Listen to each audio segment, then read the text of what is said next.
तुर्ची येथे श्री बाळूमामांच्या पालखीनिमित्त आम्ही सर्वजण उपस्थित आहोत। आदरणीय जिल्हा परिषद सदस्य संजय दादा पाटील यांच्या मार्गदर्शनाने हा कार्यक्रम गेले अनेक वर्ष होतोय। 12 वर्षांचा मागचा तप पूर्ण होऊन आता हे वर्ष 13वे आणि दुसरा तप आता चालू झालेला आहे। अत्यंत उत्साहाने हा कार्यक्रम आपल्या परिसरामध्ये होतोय। लोक उत्साहाने येतात। संध्याकाळी कीर्तन पारायणाचा कार्यक्रम असतो आणि भक्तिमय वातावरणामध्ये संबंध गाव सहभागी होतं आणि गावामध्ये एक चांगल्या प्रकारचं वातावरण या उत्सवामुळे होतं। आणि या उत्सवासाठी महाराष्ट्रातल्या अनेक भागातून लोक येतात।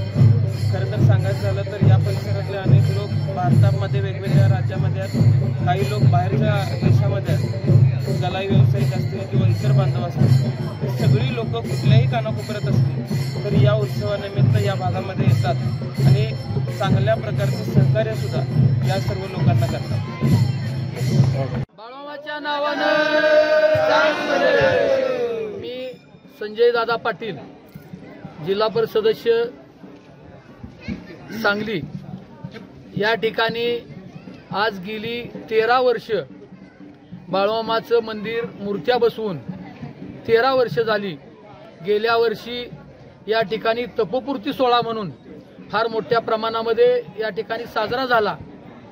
13 वर्षामध्ये बाळूमामाचा चमत्कार म्हणा की या ठिकाणी कोविडची 2 वर्ष होती, त्या कोविडच्या काळामध्ये सुद्धा कधीही बाळूमामाचा कार्यक्रम बंद झाला नाही। ज्या दिवशी बाळूमामाचा पारायण सोहळा संपला आणि दुसऱ्या दिवशी लॉकडाऊन झालं, असं दोन्ही वर्षामध्ये घडलं।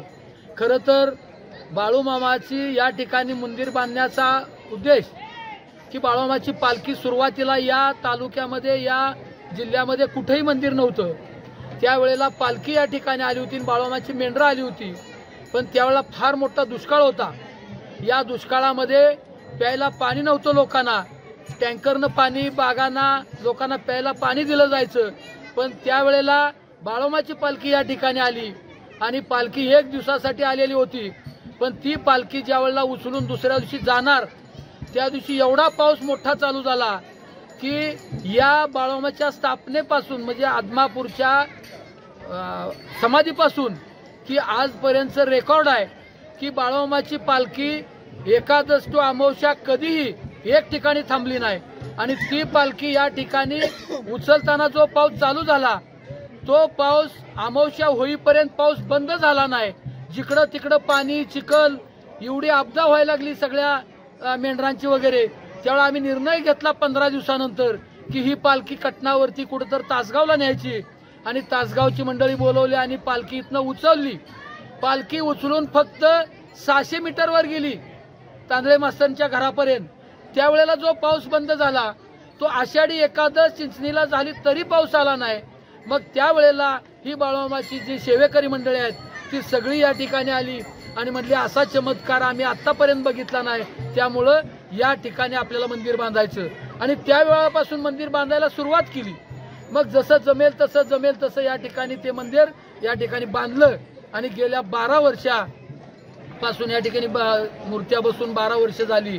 या 12 वर्षात तपोपूर्ती सोहळा गेल्या वर्षी साजरा झाला आणि या वर्षी सुद्धा या ठिकाणी मोठ्या प्रमाणात 13 वर्ष दुसऱ्या तपाकडे वाटचाल आहे। या तपाकडे वाटचाल आहे तोही सोहळा अतिशय आनंदानं मोठ्या प्रमाणात या ठिकाणी साजरा झाला आणि त्या सोहळ्याचं उद्घाटन आता आपल्या विभागाचे DYSP सचिन थोरबोले साहेब यांच्या हस्ते झालेलं आहे। आणि आता उभं रिंगण, गोल रिंगण आणि काल्याचं कीर्तन असा या ठिकाणी महाप्रसाद असा कार्यक्रम या ठिकाणी होणार आहे।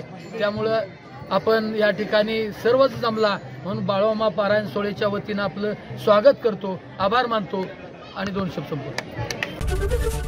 ABP माझा, उघडा डोळे बघा नीट।